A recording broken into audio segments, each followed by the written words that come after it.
Donc moi je suis le compagnon Chetin, Christophe. Christophe Le Champagne est mon nom de compagnon. Je suis compagnon menuisier spécialisé en restauration de patrimoine. Et en complément, donc, je suis le directeur de la maison de l'outil et de la pensée ouvrière à Troyes et également l'archiviste national des compagnons au centre de la mémoire à Angers. Et à côté de cela, je suis aussi membre du GPEX, donc des personnalités extérieures, par décret ministériel pour l'attribution du label EPV, les entreprises du patrimoine vivant. Et donc moi, mon groupement, c'est l'architecture patrimoine et le mobilier. Voilà.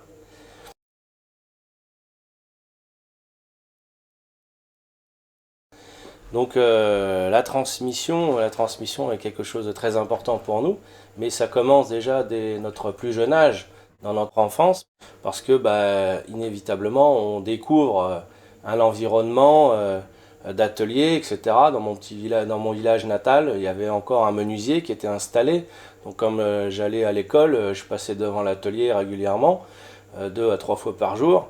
Et de là, on découvre des sons, des bruits, des odeurs également, mais également avoir la vision en fait de l'ouvrier qui travaillait le bois. Et à partir de là, ça éveille la curiosité et de là, on commence à s'émerveiller de ces fabrications, mais également aussi de voir comment le métier en fait évolue au fur et à mesure. Et là, des premiers échanges avec l'ouvrier qui explique donc que voilà, il avait un apprenti dans l'atelier et puis qui transmettait en fait les gestes pour reproduire en fait ce que lui faisait au quotidien pour justement aller de l'avant et permettre aussi que son entreprise perdure dans le temps. Donc c'est vrai que dans le compagnonnage, nous par exemple, la transmission c'est inévitable, enfin, c'est notre ADN on va dire, parce qu'il faut justement, sans transmission, tout le savoir-faire disparaît. Donc le savoir-faire, mais également le savoir-être, parce que le savoir-être est bien plus important que le savoir-faire.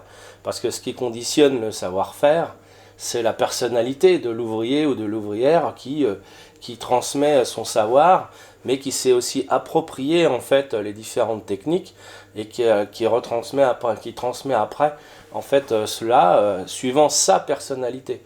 Et c'est ce qui fait la richesse en fait dans les ateliers, c'est la diversité des hommes et des femmes justement dans leur métier qui transmettent chacun leur façon en fait les gestes qui se transmettent d'année en année, de siècle en siècle, on pourrait dire aussi sur certaines pratiques et certaines techniques. Inévitablement, on a cette perception justement quand on est enfant, nos parents ou les personnes qui gravitent autour de nous éveillent sur différentes choses que l'on découvre au fur et à mesure, ne serait-ce que en allant, moi j'ai pris l'exemple du chemin des colliers dans mon village natal, mais quand j'allais chez mes grands-parents qui étaient agriculteurs, bon voilà, c'est une autre perception, une autre vision des choses, mais c'est aussi voilà, s'ouvrir à la nature, le travail dans le champ, des champs, etc. Enfin, l'effort, la culture de l'effort, parce que ça c'est important. Parce qu'aujourd'hui, c'est difficile d'inculquer cette notion d'effort à la jeunesse, parce que aujourd'hui tout va très vite, il faut aller vite, plus vite que la musique comme on dit.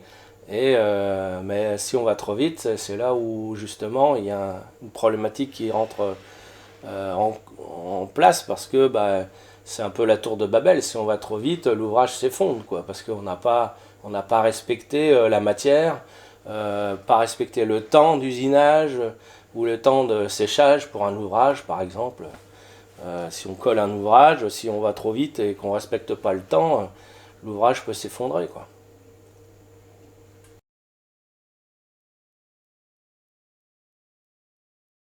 La notion de tradition est importante, surtout pour nous chez les compagnons, parce que la notion de savoir émane des traditions. Surtout moi, dans ma spécialisation en restauration de patrimoine, justement, c'est important de pouvoir avoir cela en mémoire, mais tout en ayant aussi un regard sur le devenir du métier, et des métiers. Donc c'est-à-dire avoir la capacité de retranscrire en fait les traditions et les techniques anciennes, mais en s'appuyant sur les outils d'aujourd'hui, notamment l'outil numérique, parce que aujourd'hui, dans le 21e siècle, on est dans cette ère numérique, le 4.0, donc on va de l'avant, justement, on essaye toujours d'avoir une longueur d'avance, et de pouvoir être fort de nos connaissances, pardon, d'aller voir des techniciens, des fabricants de machines-outils, pour justement les aider à approfondir, à améliorer encore leur outil. Donc c'est ça qui est important aussi. Il y a l'aspect tradition, le respect des savoir-faire, mais également tout en l'inscrivant dans la modernité et dans le devenir en fait par l'évolution des outils.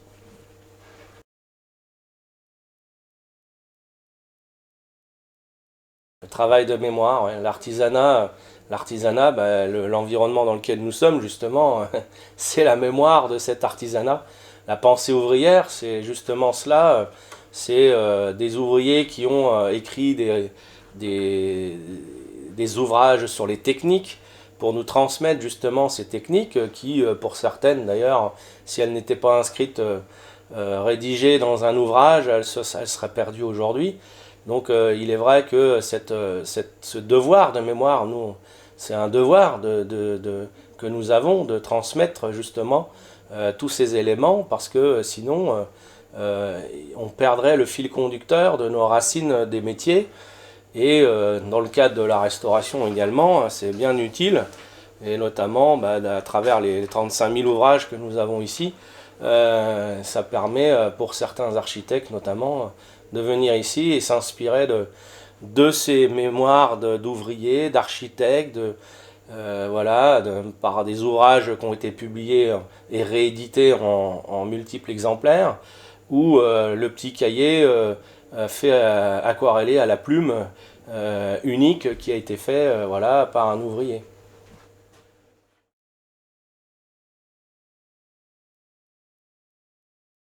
L'apprentissage, on éveille les sens, parce que inévitablement, lorsqu'on apprend un métier, peu importe lequel d'ailleurs, on est sur l'éveil des sens, l'apprentissage, la gestuelle, apprivoiser l'outil, les différents outils que l'on a en main pour fabriquer un ouvrage. Et cela, forcément, ça nous conditionne dans notre vie, au fur et à mesure de notre vie, parce que après, on travaille sur les postures, le geste, la posture, en faisant travailler en fait son esprit, parce que l'outil c'est le prolongement de la main, et la main le prolongement de l'esprit. Donc il faut aussi être à l'écoute de son corps lorsque l'on travaille, justement pour être dans une capacité optimum de production, on va dire, si on peut employer ce terme. Mais c'est aller de l'avant et de pouvoir s'éveiller à travers le métier. Ce qui est important aussi, c'est de percevoir la capacité d'un jeune, ou d'une jeune, jeune homme ou jeune fille, peu importe, mais c'est d'avoir cette capacité de voir en la personne, le jeune que vous avez en face de vous, de percevoir si il a la notion en fait d'effort. À partir de là, s'il a la notion d'effort, peu importe ce qu'il voudra faire, il y arrivera. Parce qu'il sera toujours, il se donnera la capacité d'y arriver. Et nous, notre travail chez les compagnons aussi, notre devoir, c'est justement d'éveiller ces jeunes et les mettre en confiance, et de se dire que c'est pas des mauvais, mais c'est des professionnels en devenir, et c'est eux-mêmes qui ont les clés de la réussite. C'est pas nous, c'est pas l'enseignant qui a les clés de la réussite, c'est le jeune en lui-même. Mais il faut savoir justement appuyer sur les points sensibles qui vont lui permettre de s'élever et d'aller dans l'effort et de pouvoir être en capacité d'y arriver. À partir du moment où le maître d'apprentissage vous apprend un geste, et après il guide votre main dans un premier temps, mais après il faut se jeter dans le grand bain et exécuter soi-même le geste. Donc comme tout apprentissage, bien évidemment, les premiers gestes ne sont pas corrects.